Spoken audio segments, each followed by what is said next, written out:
या तारखेपासून पावसाचा जोर वाढणार. पहा पंजाब डंग यांचा नवीन हवामान अंदाज. शेतकरी मित्रांनो, आकाशाकडे डोळे लावून बसलेल्या सर्वांसाठी एक अत्यंत दिलासादायक आणि आनंदाची बातमी आहे. सध्या राज्याच्या काही भागात पावसाने हजेरी लावलेली आहे, तरी काही ठिकाणी अद्यापही कोरडीठाक वातावरण आहे. त्यामुळे पेरणी करावी की नाही, आमच्याकडे पाऊस कधी येणार, असे अनेक प्रश्न नक्कीच तुमच्या मनात असतील. पण आता काळजीचे कोणतेही कारण नाही. हवामान अभ्यासक पंजाब डंग यांनी थेट बांधावरून शेतकऱ्यांसाठी एक अतिशय महत्त्वाचा अंदाज वर्तवला आहे. यंदा दुष्काळ पडेल का? पेरणी कधी करावी? पेरणी झालेल्या शेतकऱ्यांनी काय करावे? या सर्व प्रश्नांची उत्तरे तुम्हाला या माहितीत मिळतील. चला तर मग जाणून घेऊया आगामी काळातील पावसाची स्थिती. दुष्काळाचे सावट टळले, राज्यभरात होणार पेरण्या. सर्वात मोठी आणि दिलासादायक बातमी म्हणजे यंदा राज्यात दुष्काळाची कोणतीही सावट नाही. पंजाब डंग यांच्या अंदाजानुसार 15 जुलै ते 25 जुलै या दरम्यान दररोज राज्यातील वेगवेगळ्या भागात पावसाच्या सरी कोसळतील. मात्र एक गोष्ट लक्षात ठेवणे गरजेचे आहे की पाऊस एकाच वेळी संपूर्ण राज्यात पडणार नाही. तो टप्प्याटप्प्याने आणि भाग बदलून पडेल.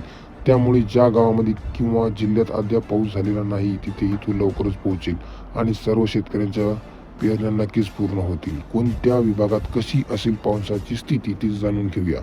कोकण आणि मुंबई. कोकण पट्ट्यापासून ते मुंबईपर्यंत मान्सून पुन्हा एकदा जोरदार सक्रिय होत आहे. आज दुपारनंतर या भागात चांगल्या पावसाच्या सरी पाहायला मिळतील. पश्चिम महाराष्ट्र आणि मराठवाडा.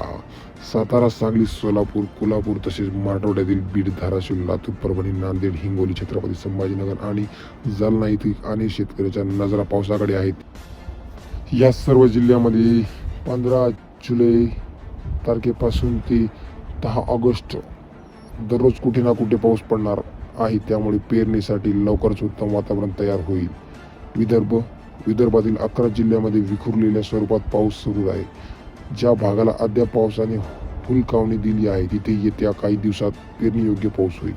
उत्तर महाराष्ट्र. नंदुरबार, धुळे, जळगाव, नाशिक आणि अहिल्यानगर या जिल्ह्यामध्ये येत्या 10 ते 15 दिवसात दमदार पावसाची शक्यता आहे. यामुळे नद्या नाले वाहू शकतील, ज्यामुळे पिण्याच्या पाण्याचा प्रश्न सुटण्यासोबतच पेरणीची चिंताही दूर होईल. शेतकऱ्यासाठी महत्त्वाचा सल्ला. पेरणीची घाई करू नका. पंजाब डंग यांनी स्वतःच्या शेतातील अनुभव सांगत एक अत्यंत मोलाचा सल्ला दिला आहे. त्यांच्या शेतात सध्या 1 फूट खोलवर ओलावा गेला असून ट्रॅक्टर जमिनीत फसत असल्यामुळे त्यांनी स्वतःची पेरणी आज थांबवली आहे. त्यामुळे शेतकऱ्यांनी पेरणीची कोणतीही घाई करू नये. जमिनीत किमान विधभर ओल गेल्याची सर्वस्वतः खात्री करा आणि त्यानंतरच पेरणीचा निर्णय घ्या. तसेच बियाणे निवडताना एक छोटी पण महत्त्वाची गोष्ट लक्षात ठेवा. जे वाण किंवा बियाणे तुमच्या भागातील इतर शेतकऱ्यांना आणि नातेवाईकांना फायदेशीर ठरले आहे, एक शक्यतो त्याचीच निवड करा. आगामी महिन्याचा हवामान अंदाज. ऑगस्ट ते नोव्हेंबर तुलनेत जुलै महिन्याच्या पावसाचे प्रमाण अधिक राहील.